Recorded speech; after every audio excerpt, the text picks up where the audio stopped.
Hello, everyone, and welcome back. This is Heart and Mind, and I'm Dr. Dina McMillan. And if you are joining me live instead of traveling on this wonderful Tuesday right before Thanksgiving, I welcome you here, and you're going to find this topic today extremely relevant. Now, up to now, we have had a couple of episodes, and including last year's episode, talking about how to survive the holidays without high drama coming into play. Well, we're going to go even further today, and we're going to talk about the possibility of having healing conversations during the holidays. It may not be something you've even thought about. You can ask questions that can bring you closer together. Yes, it is possible. Now, I want to tell you, it is important for all of us to remember one of the biggest issues that I've taught here on Heart and Mind and in my in-person keynotes, lectures, seminars. Please stop going to family events where there's been drama in the past. Please stop going unprepared. It doesn't mean you're negative. It doesn't mean you're hoping for the worst. It's you're hoping for the best and preparing for the worst. And that's what we're going to be talking about today as we go through this show. Now, I hope you are going to join me live every Tuesday. If you join me on any platform, you can do what my lovely Roscoe has just done, and you can sign in on the platform you're using so that you can actually make comments, ask questions, and I can answer them during the show. Now, because this show is so close to Thanksgiving, you may be watching the recorded version. But if you have a question or comment and you put it underneath the platform, in the platform you watched, whether it's you're watching it on Daily Cloud, Rumble, on my X feed at Dr. Dina 1, or on YouTube, I actually look through those. Write your comment, your question, your suggestion underneath, and I will get to it. But I hope you will join me live on Tuesdays at 8 p.m. Eastern Time, 7 p.m. Central Time, 6 p.m. Mountain Time, and 5 p.m. if you're on the Pacific Coast. You're probably still at work or just leaving work. Well, let's hope you can watch it somehow. And yes, today is going to be interesting. Why is this show so different? This is the key slide on the show. First of all, it's the whole reason I put slides on the show, because I'm a social psychologist and we study how the brain works. So we look at learning, influence, persuasion, manipulation, coercion, indoctrination, and brainwashing. Now, we don't just look at what happens organically in the world. We also do experiments to see how people can be influenced, persuaded to change their beliefs and behavior, especially without their awareness that it was an outside force pulling the strings. So one of my life goals that is found in all of my work is to build awareness of these tactics so you can make yourself more manipulation proof. And that can protect you and your loved ones. So I hope you will recognize that knowledge is power. This kind of knowledge can be power because we need to know what's being done to us. And speaking thereof, please, this would be a great Christmas present for any of your family members, any of your friends who want to stay in the know. It will also allow you to support Daily Clout's fantastic historic work, bringing truth and facts to the wider public. Get your own copy of the Pfizer papers. It contains information that the Pfizer people tried to get hidden. They tried to suppress it for 75 years. They actually went to court to legally suppress this information for 75 years. They weren't allowed to do it. So they just released huge amounts of paperwork, thinking nobody's going to take the time to actually go through and decode this and make it accessible for the public. They were wrong. Dr.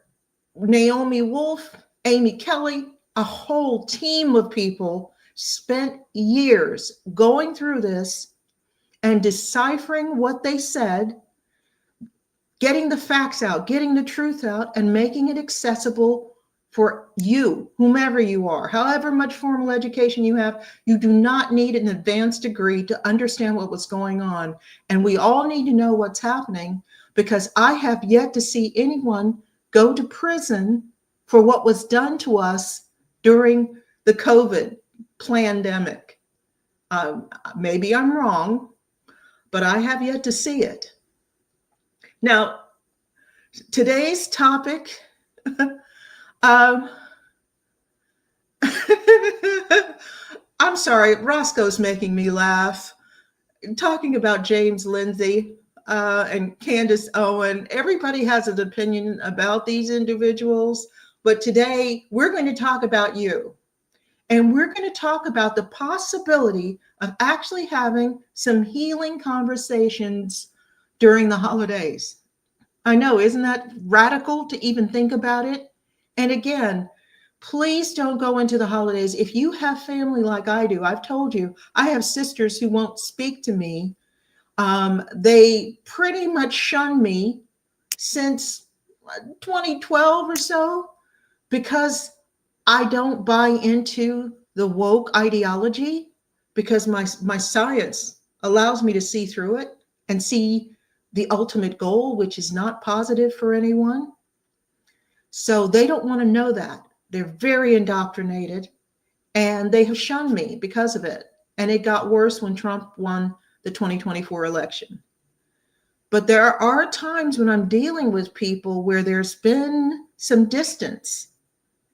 If you've had the same thing happen, you might actually have the opportunity to not just keep the drama down to a minimum, but perhaps take some forward steps for some healing conversations. Think about it. Is there anybody in your life that you would like to heal?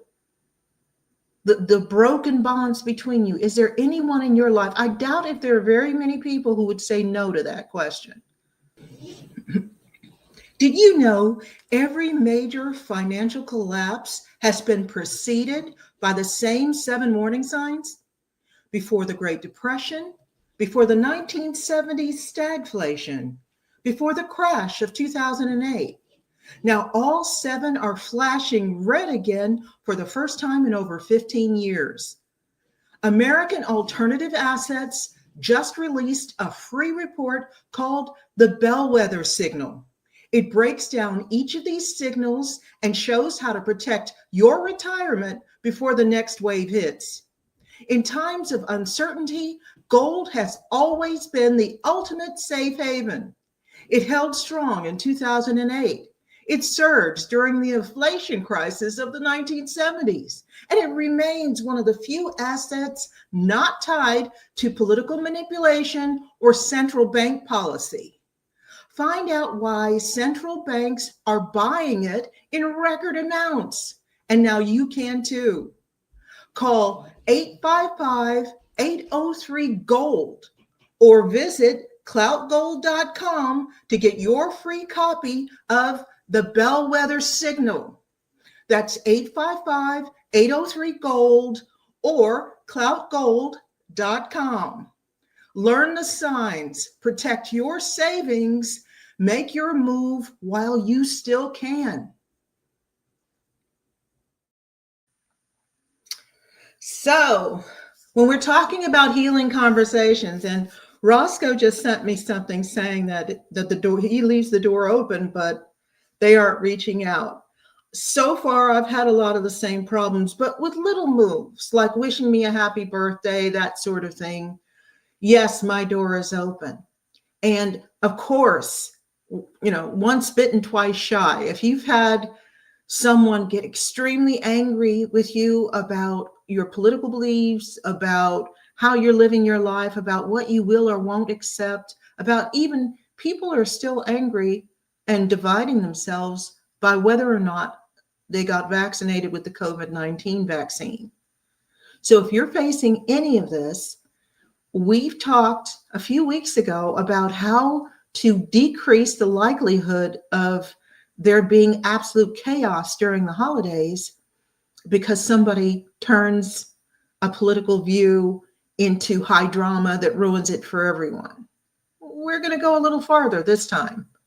What about if you get the opportunity to start getting closer to someone again, somebody whose presence you've missed, because this is not a both sides issue. It is only the left telling their followers that they should totally disenfranchise anyone who doesn't accept every single piece of their narrative.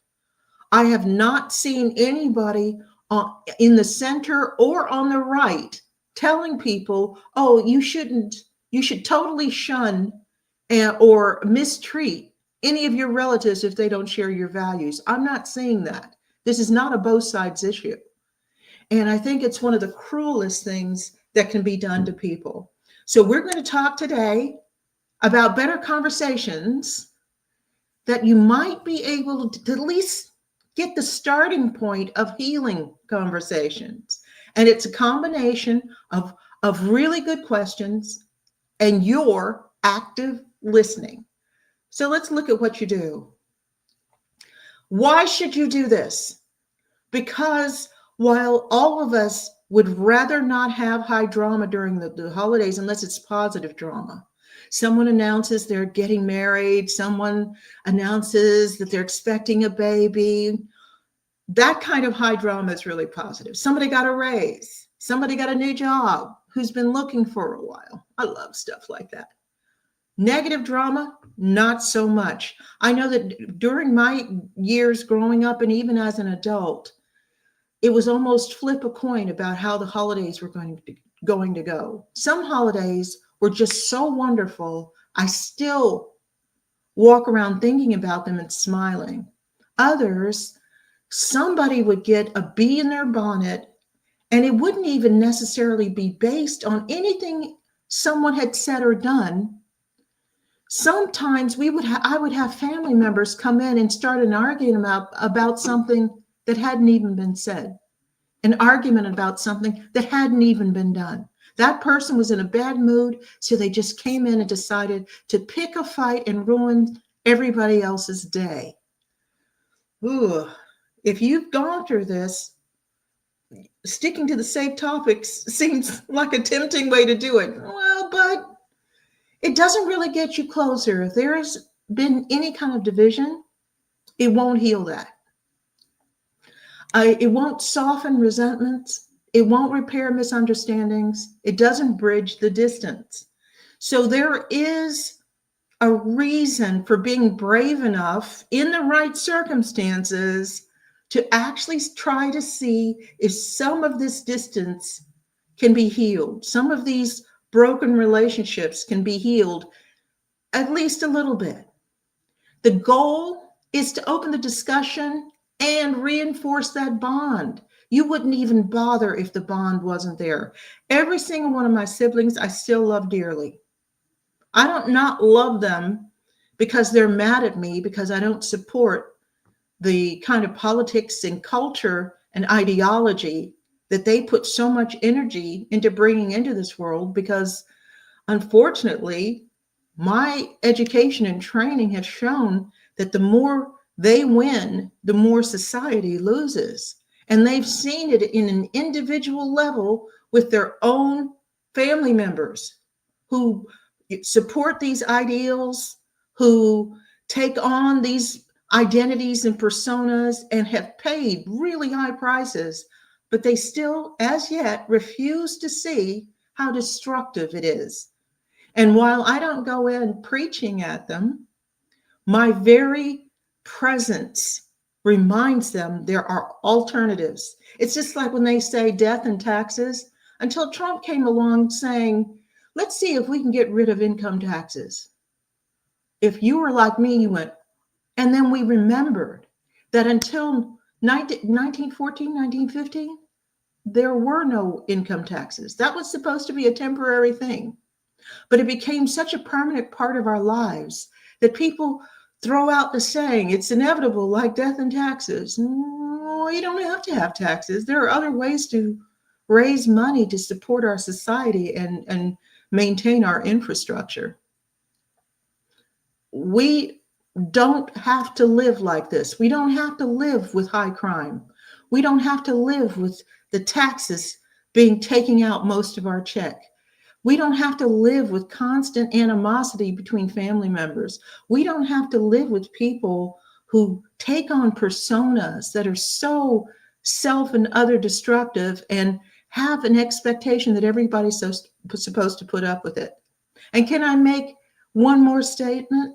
We don't have to put up with the entitlement that has happened over the last 5 years regarding tipping. Tipping is optional. It is something you give as a gift for exceptional service. It has become an expectation where we have a lot of people demanding it and even getting aggressive if they don't get it. We can actually change that culture by just saying no. Things are already overpriced and super expensive. You add the tipping on top of it, it makes so many things unaffordable for so many people. The person who's helping you is already being paid to do so. You should not be forced to give them a tip of any size, let alone them telling you how much to tip them. So what we're going to talk about today, the goal is open discussion, reinforce the bond. Now, a lot of us, when we get with these people, I know for me, I'm usually outnumbered. When it's anybody who, if I'm in a group of people who look like me, I'm usually outnumbered because most people who look like me are not as conservative as I am. And I'm trying to change that. And there are definitely other people who look like me who are conservative, but we are in a small minority. And it's certainly a tiny minority in my family. So we're afraid of being misunderstood. Or if we bring up a concern, sometimes we just don't want everything to be dismissed as if, oh, you're just making that up. Being called a conspiracy theorist, for instance. And we're afraid of being pulled into our old roles in the family, in the group, where we're the person everybody mocks and laughs at and dismisses, or whatever that role is. A lot of times we won't bring things up because we don't want to go back to that. Other times we avoid important topics because we don't want to trigger an argument. And that's a valid reason for not bringing something up. We don't want to feel vulnerable. If somebody starts screaming, well, what's your source for this? And you don't have the sources available, it can make you feel very vulnerable and people start rolling their eyes at you or whatever. Now, remember what I've said before. If you have views that you think are important, go to the notes section on your smartphone and start saving studies. You don't have to save the whole thing, just save the name. So how somebody could research and look it up themselves. And tell them, I'm not going to send it to you. You need to look it up because I don't want you to think I've doctored it, altered it, anything. Here's where I got that information. Would you like me to send you this page? That's what you tell them. And you're afraid of being disliked.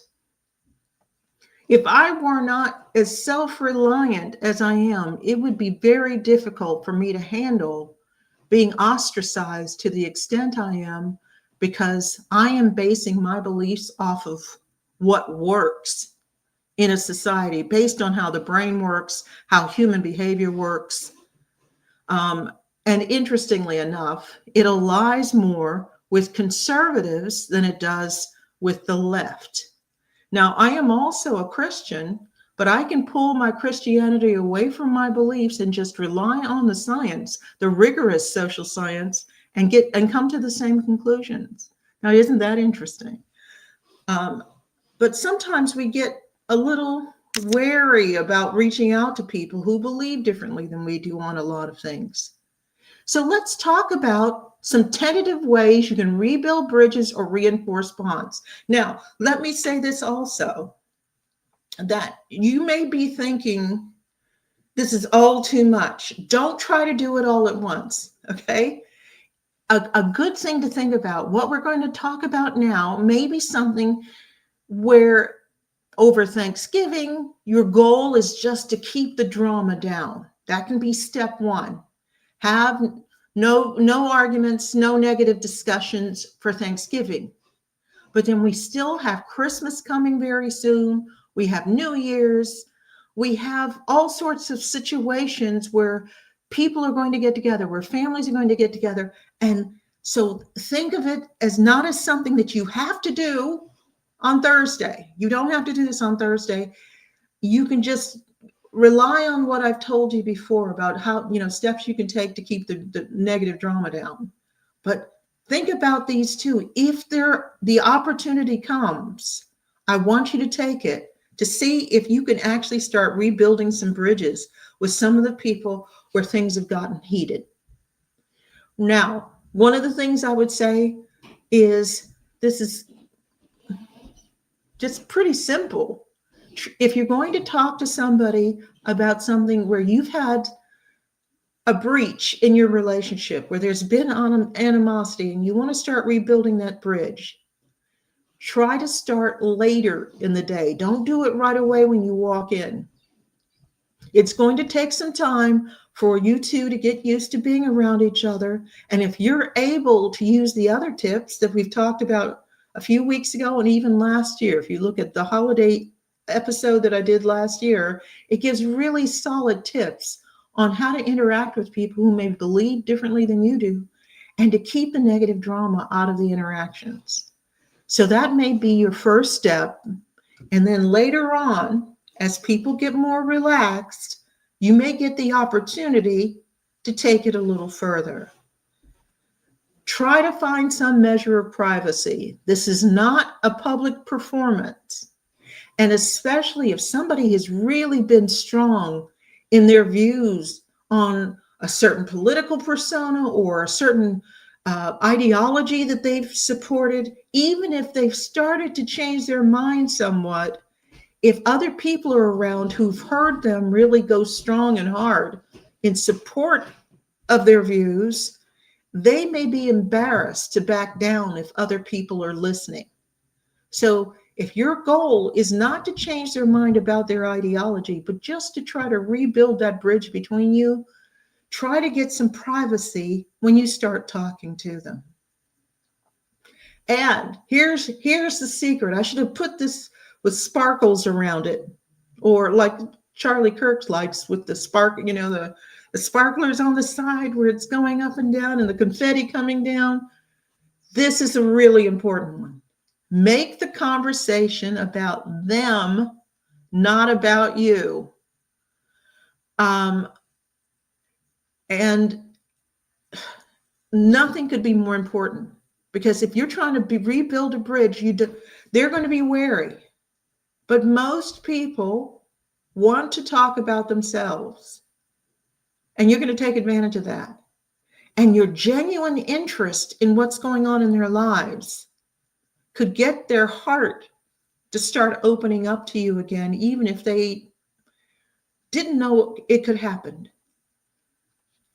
Make it clear that you want to understand what's going on with them. You're not trying to fix their life. You're not trying to tell them they need to make the same choices that you would. So, are you clear on that so far? This is what you want to do.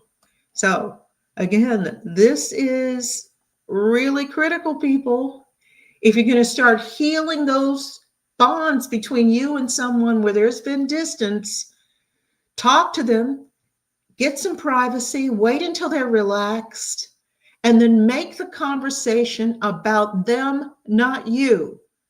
Ask them questions about what's going on and actively listen. That's the critical thing. This is a really important step. Keep your focus on them. Don't try to anticipate what you're going to say next to fill in the gap. Just pay attention to what they're telling you. Be genuinely sympathetic. If you ask them a question, frame it in a very non-judgmental way, because they could be really touchy. They probably will be really touchy. A healing question expands understanding and connection.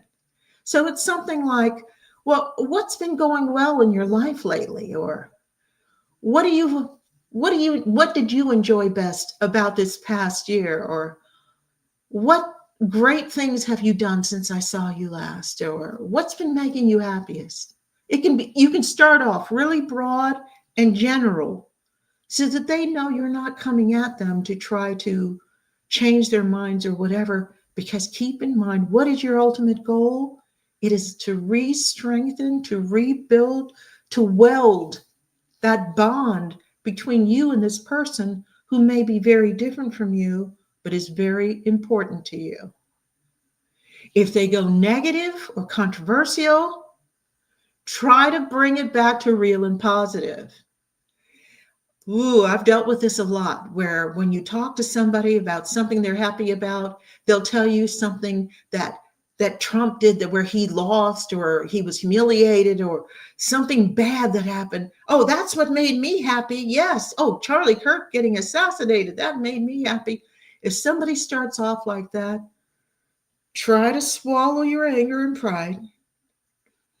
Breathe deeply, and then talk about, well, I'm really interested to hear what's happening in your life. What's really been going on in your life? Let's not talk about the bigger issues where we're going to disagree. That's not the point. I want to know about you. Try to bring it back to real. Try to bring it back to them. So make it personal and make it positive. And be cautious. If you try to be intrusive, it will shut down conversation. If you say things like, well, have you found that job that you said you were going for? Or I know you said you hated your job. Have you made a change?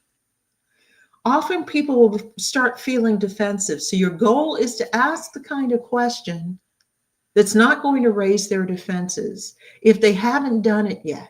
Oh, have you and your boyfriend gotten engaged yet? Have you and your girlfriend gone on this yet? No, don't do that. That's not going to heal anything. You want to keep it positive and open-ended enough that they can fill it in with whatever they want to talk about without feeling like it's an interrogation or that you're being intrusive. Now, I want you to also, here's another tip, show honest curiosity. And don't try to force your values and beliefs. Open-ended questions. Any plans for the new year? And if they ask you, I don't know, what are you talking about? Well, for me, I've made a list of things I want to accomplish this year. Don't know if it's going to happen, but I've made a list. You done anything like that? Very hard to get offended by that. Are you saying I can't plan ahead? Okay. All right, if there's somebody like that may be a little tough. Okay, maybe I'm challenging you too much. But again, remember, this episode is all about taking an opportunity, if it arises, to actually start healing the bonds with somebody with whom you've become either divided or estranged. Offer gentle bridges if there's been distance or friction. Here's something that it's hard to argue with. I know things have been difficult between us, but I'm glad you're here. I've really missed you. I saw something the other day. In fact, this happened to me on Facebook. I have someone on Facebook who we've been pretty much estranged for a while because politically we're quite at odds. We vote differently. We have different ideology that we follow. Very estranged. And then something, I think I mentioned it a few weeks ago. She sent me randomly out of the blue. She posted something and said, I saw this and I thought about your mom. Do you remember when your mom would watch this stuff? And I laughed and said, oh my God, you made me laugh. That is so, Yes, that is so much something she would like. And we've now started posting to each other and saying, maybe it's possible for us to get together in the new year. So it is possible. And I can't take credit for this. She did it. But it is something that you can initiate as well.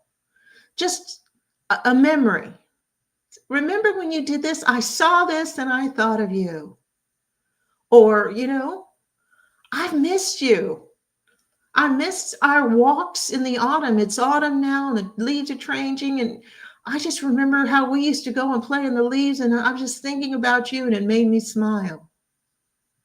This is a great way to start bridging some of those divides. Now, again, like many of you, you notice that as soon as she reached out even a little, I grabbed it. Because the divisions weren't coming from my side, they were coming from hers. But she wants to reach out. She wants to go neutral and talk about the things that made us friends in the first place. I'm there. I'm not going to be resentful. I am there. And let me just make one comment too. Being self-reliant, like I am,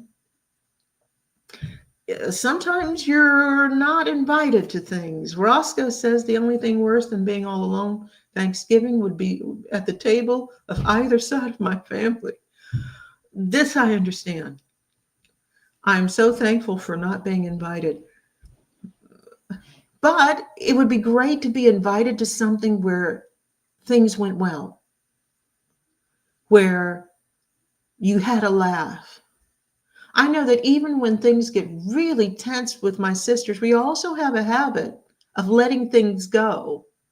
So it could be a few hours later, the next day, and we're laughing to the point of holding our stomachs because we're laughing so hard. I miss that laughter. I miss that joy. I miss the imagination. I miss my family. I don't miss the negative drama though. And I basically feel if I'm not bringing any, I don't want to deal with any. Okay. And if you're dealing with somebody, again, we're talking about you getting with somebody that you've missed, who you value. Ask something broad, like, what have you learned this year? Have you learned anything about yourself this year?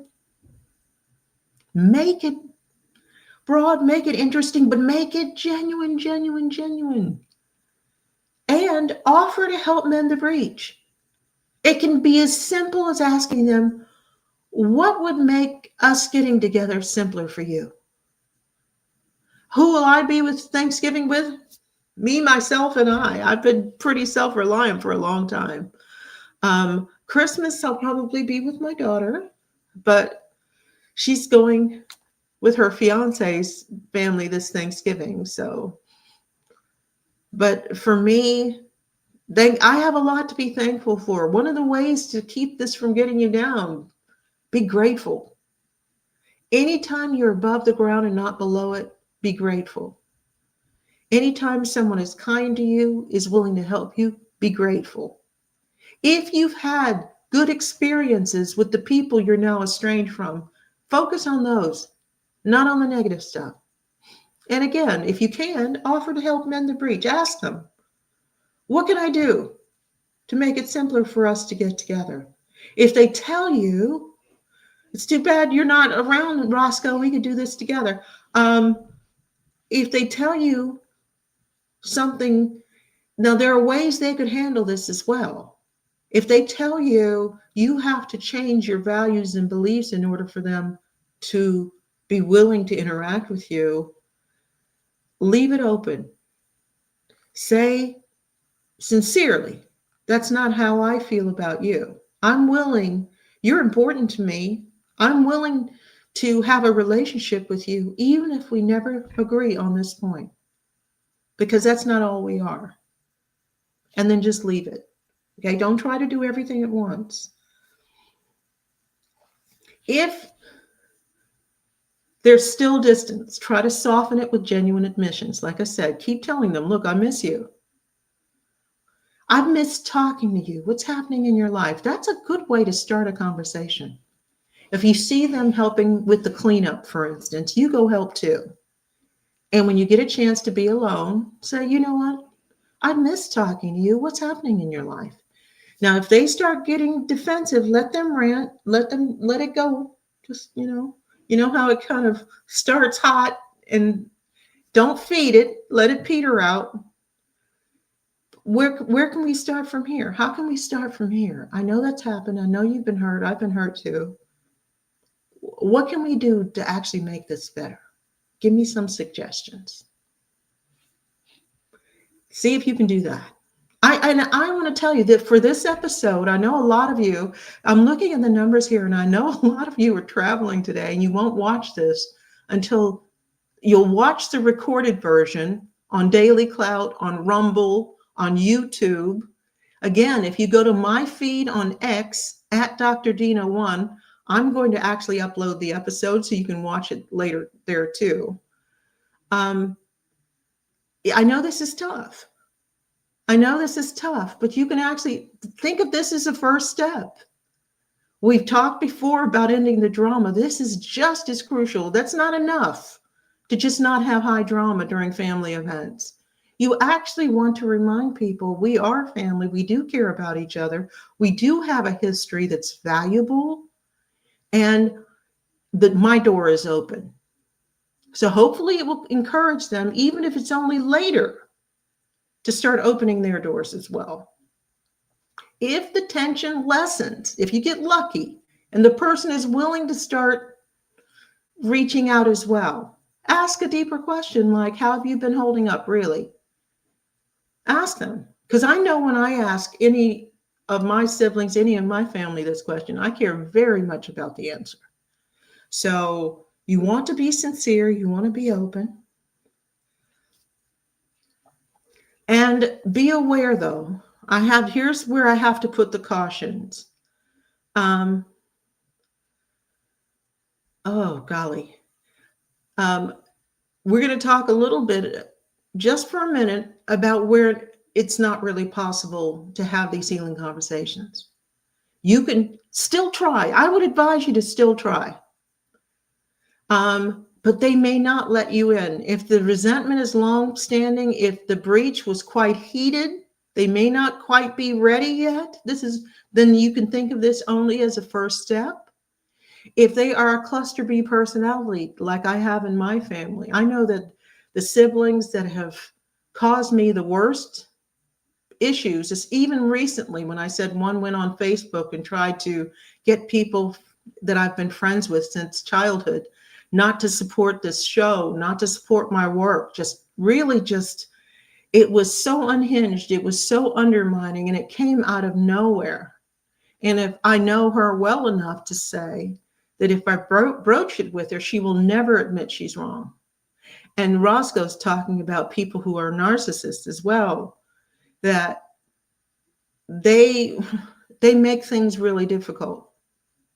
They make it so uncomfortable for you to get together with them. And then when you don't, then they use that as ammunition against you. So there's no way of winning, that kind of thing. Narcissistic parents cause so much problems. Roscoe's talking about this.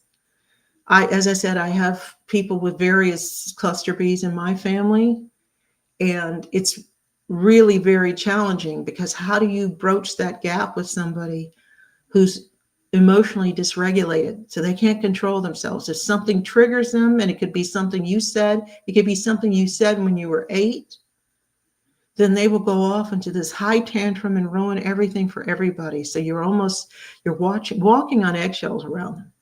But if you're dealing with somebody who's reasonably normal and the tension eases just a bit, you can take these steps and perhaps start getting together again. But one of the things about cluster Bs and perennially angry people, they hold grudges. So sometimes there's not really a way back. You can't go back to the healing. You can go back to the point we were talking about before, where you just know that when you're together, you're going to do everything you can to minimize the negative drama appearing and ruining it for everyone else. Now, when you're dealing with this person that you're trying to heal with, make sure everything you say and the manner you interact with them is very sincere. Don't try to play them. Don't try to manipulate them. Decide before you go, this is really important to me. They're really important to me. And I'm going to do these things so that we can be close again. And then you act in a very open, sincere manner.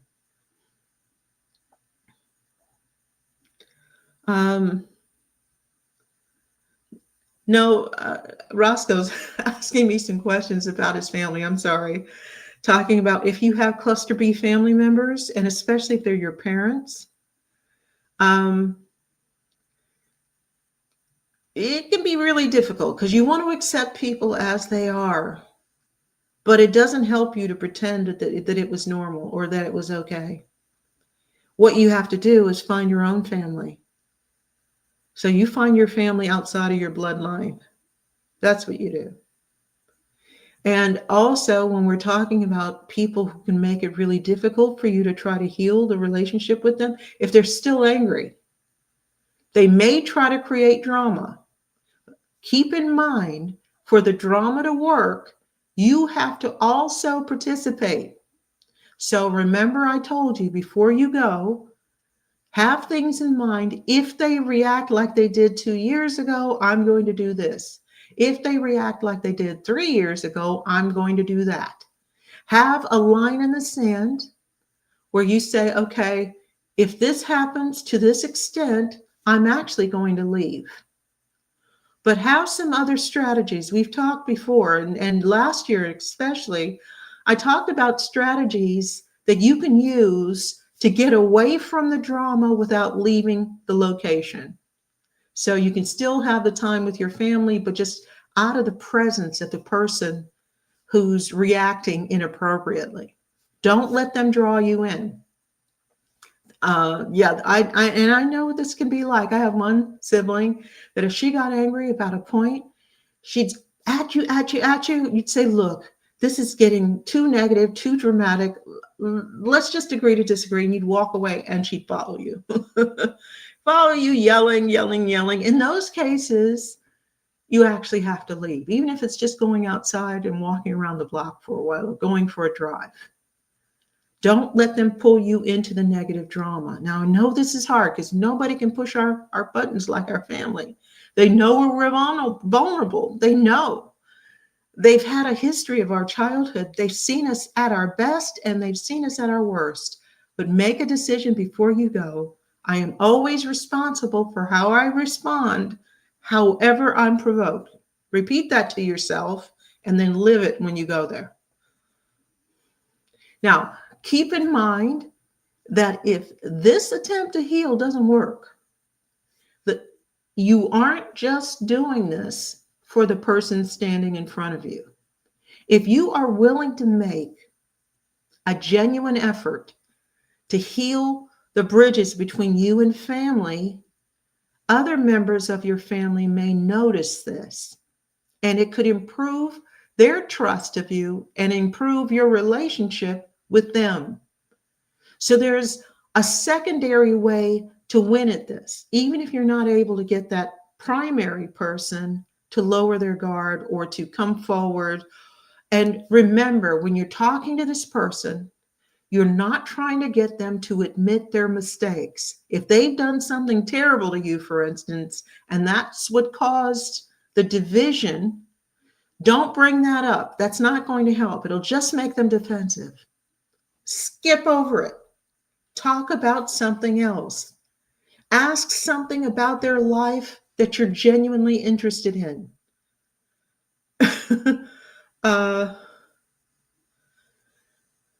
They own all the flying monkeys in my case. Yeah, we talked about flying monkeys. Flying monkeys is when people use other people to attack you. So they whisper behind your back. They start rumors behind your back.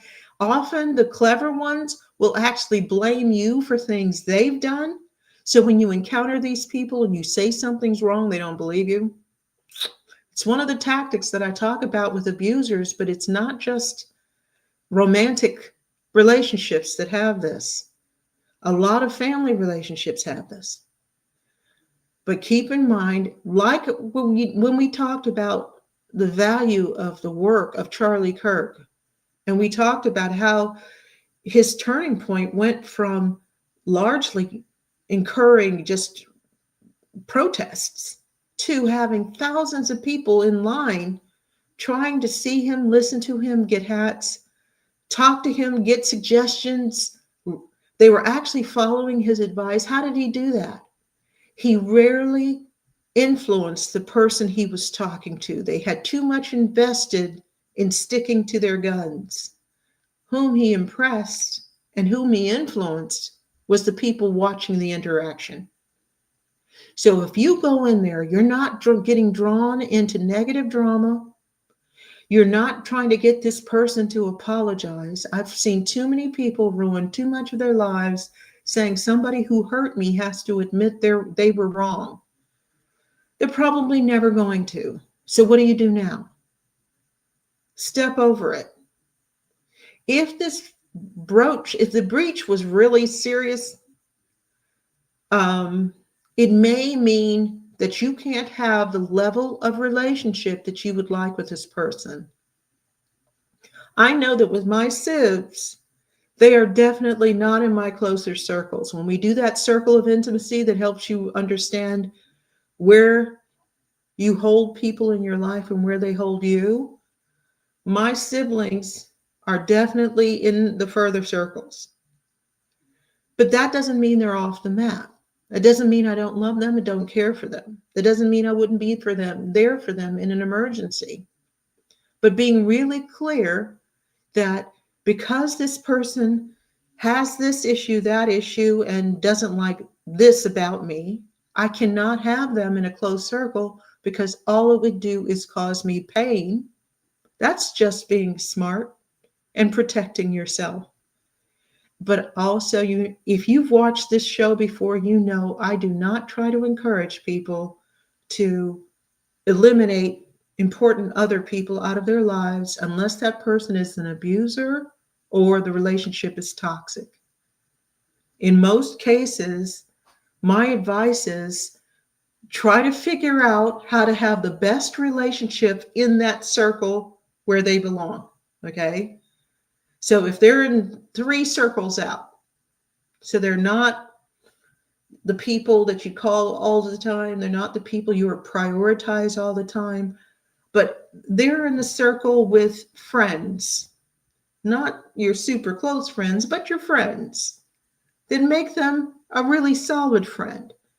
Be there for them. Ask them questions about what's going on in their lives. And I realize again that some people, like Roscoe said, he has toxic relationships on both sides. That can be really challenging. Again, for those of us who have this issue, then we are obligated to find a new family for ourselves. Because we're not guaranteed anything in this life except eventual death. I'm really thrilled the taxes gone out of that, but yeah. Let's find new families. But wherever we have the people in our lives that we love, be there. Just, do you realize how much stronger your bond will be with people if you make the time to question them about their lives and actively listen to what they tell you? That in itself will strengthen the bond, especially if they can look in your eyes and tell that you genuinely care about what's happening in their lives. That you're not just saying it to be polite, that you genuinely are there for them. And again, please, even if the person doesn't seem to come forward on the day, they may go back later and reflect. And it could be the first step to them coming forward and being there for you and healing this relationship. because I know it's hard to heal some of these relationships, and some of them it's impossible. Now, again, one thing I didn't put here, and I should probably mention because it's important. If you have people who are toxic in your life, this is not for them, because you don't want to be close to a toxic person. Especially, please investigate. It's really easy to investigate the diagnosis for borderline personalities, for cluster B personalities of all types, narcissism, borderline, antisocial, histrionic, and of course the related disorder, bipolar. When you're dealing with people like this, what you want to attain is a strong enough relationship that if you see them at family events, you don't have to go to these family events with a sense of dread. You know how to handle things. You know how to back down if they start getting emotional. But if they are toxic, the goal will not be to be closer to them. It's to make it so that whatever that circle where you hold them, it's a good position, and you're not causing everyone else in the circle to dread what's going on. Do the toxic ever become untoxic? Is what Rossi, the benefits of actually signing in. Do the toxic ever become untoxic? Yes, especially if the toxicity is due to trauma or it's due to substance abuse.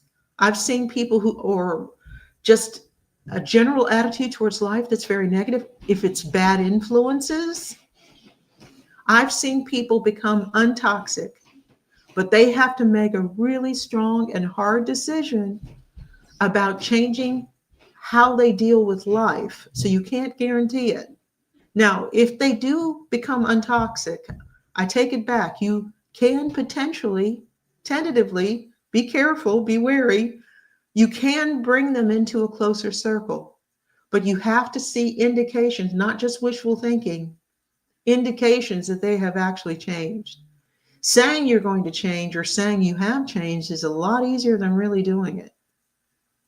And I don't want this toxic person to continue to poison your life.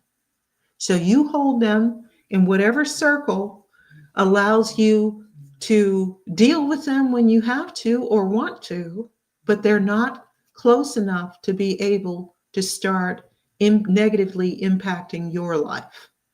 Because people use the term toxic, they forget what that means is poison. These people can poison your life. You don't want that. So I just wanted to mention that very clearly before we continue, because here's a secret. Even if it doesn't work, even if your attempts to draw this person out, ask about their life, be sincere and positive and caring, even if everything you try doesn't work, it's going to make you feel better because you tried. You're going to feel more confident. You're going to feel like nobody decides who I am and how I interact with people except me. So I would say if you get the opportunity, don't force it. But if you get the opportunity, just start with really general things. You know, what's been the best thing that you're thinking about for this last year? Has anything really great happened? And what I was saying before about, oh gosh, I've missed talking to you. What have you been up to? What fantastic thing did I miss? And if they start going into a rant, well, you could have called or texted me and I tried to contact you. And it's like, okay, but what did I miss? Just try to stay on topic. Try not to get drawn into the negativity. You know, I really want to know. I do care about you. I want to know how you are. And it will make you feel better if you can do this. Everything I'm talking about, it's funny. If you watch this show regularly, it not only makes you manipulation proof, it will protect you from being manipulated by other people. But here's the secret, another secret. It'll also make you have stronger relationships, and be more likable. People will like you, people will trust you. It will make you more alpha. We've talked before about what the true alpha male is, and there are alpha females as well. It will make you more somebody that people will turn to and ask your advice and actually take it. It will make your friends that you have will value you so much more highly if you're this person, because you're a person of integrity. You control your anger. You plan ahead when you're going to events where things could get a bit hinky. You don't just cross your fingers and hope for the best. That's childish. You handle this like an adult. And keep in mind, too, if Thanksgiving doesn't work out the way you planned, there's still Christmas. So think of Thanksgiving as an important first step. Even if you say, okay, the healing part has to wait a little bit later, the bridge I need to build right now is this person needs to see we can interact without friction. We can interact without judgment. I can ask them questions and actively listen. This is an important first step to building or rebuilding that bridge. And then Christmas comes and it gives you another opportunity, or perhaps you get together for New Year's Eve. So tell me what you think about this. And please do me a favor after the holidays, even after Thanksgiving, write to me and tell me how this works. If you tried something and it didn't go as planned, let's talk about it. Don't just leave it there and say, oh, she doesn't know what she's talking about. Let's adapt it for your situation so we can make sure it works next time. Any questions or comments? Has anyone else signed in other than Roscoe? Roscoe, thank you for being here because you brought up some important points. And one of the things I want to say before I move on and we end the show, Roscoe admitted feeling anger at his existing family, and he thinks it's a barrier to building a new one. And you're right, it is. Don't be angry. Just say stuff happens.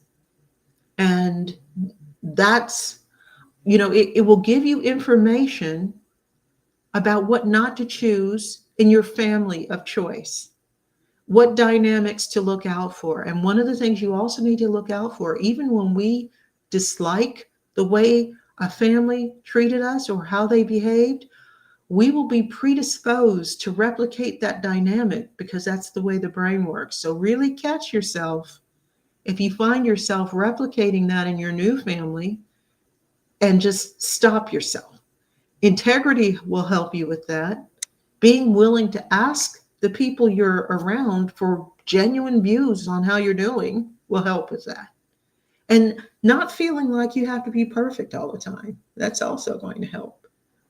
Now, if you would like, speaking of help, if you would like my help, if you work in any kind of training, education, whether it's at school, universities, if you have training and education programs through your nonprofit or your government agency or even your corporation, I do everything from lectures to keynotes to workshops to train the trainer through my business, Ethical Strategic Solutions. And it's not same stuff, different day. I take my knowledge of how the brain works to reshape the information so that it's more interesting, it's more inviting, it's more compelling, and it's more lasting.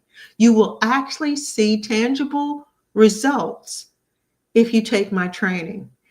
Really easy. Contact me now. Just go to ethicalstrategic.com and let me know what you need. And whatever your budget, wherever you are, we can work something out. I want people to not just learn, I want them to be inspired. And I want them to take what they learn and use it in real life. And that's what we do.